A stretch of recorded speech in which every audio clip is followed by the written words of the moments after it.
Richard Milhous Nixon is known because he trademarked the peace sign, and because he was the only president in United States history to ever resign from office.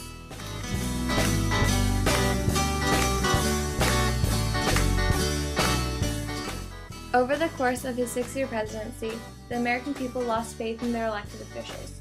The Watergate scandal left a legacy of suspicion and distrust towards the government.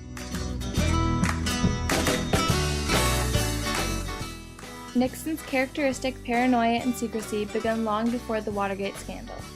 In 1970, Nixon met with the directors of the FBI, CIA, and other intelligence agencies in an attempt to increase the collection of domestic intelligence. Nixon's rationale was that hundreds, perhaps thousands of Americans, mostly under 30, are determined to destroy our society.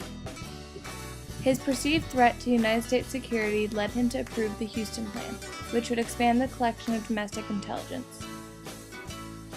Almost a year later, the New York Times and the Washington Post began publishing the Pentagon Papers, which revealed classified military secrets about the Vietnam War. And I want these leaks stopped. Jack Anderson, the New York Times, the State Department.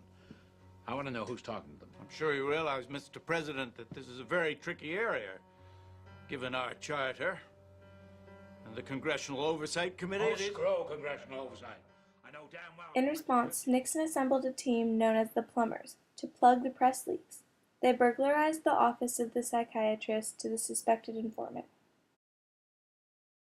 On June 17, 1972, 5 men were caught breaking into the Watergate Hotel, attempting to bug the Democratic National Convention.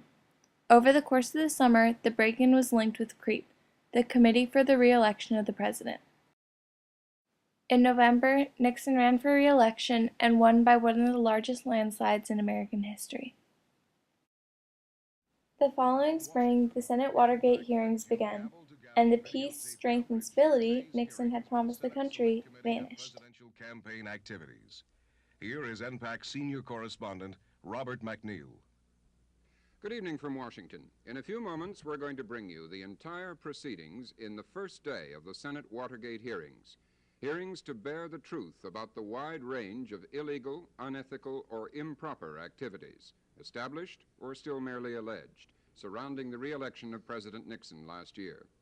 As the hearings progress, we shall see cross-examination of men who were once among the most powerful in the land, as the Select Committee tries to answer the ultimate question: how high do the scandals reach, and was President Nixon himself involved? We are beginning these hearings today in an atmosphere of utmost gravity. The questions that have been raised in the wake of the June 17 break-in strike at the very undergirding of our democracy. As the trials progressed, Nixon was requested to turn in as evidence the tapes he had secretly recorded of all the phone calls and conversations in his offices. The tapes he turned in, however, were missing large segments. Despite the Supreme Court's order to release the undoctored tape, Nixon claimed he had executive privileges. Nixon, all the while, maintained his innocence, stating repeatedly that he was not a crook. After a year of the trial, the House began to impeach him for the obstruction of justice, abuse of power, and contempt of Congress.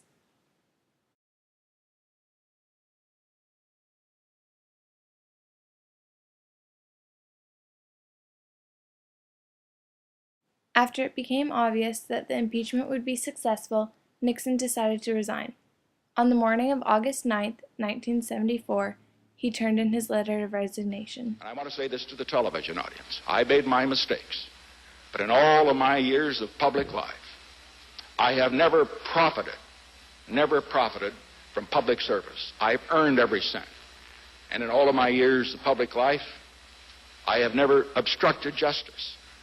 And I think, too, that I can say that in my years of public life, that I welcome this kind of examination, because people have got to know whether or not their president is a crook. Well, I'm not a crook.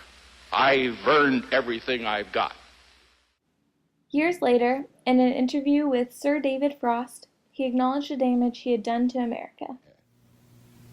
I let down my friends. I let down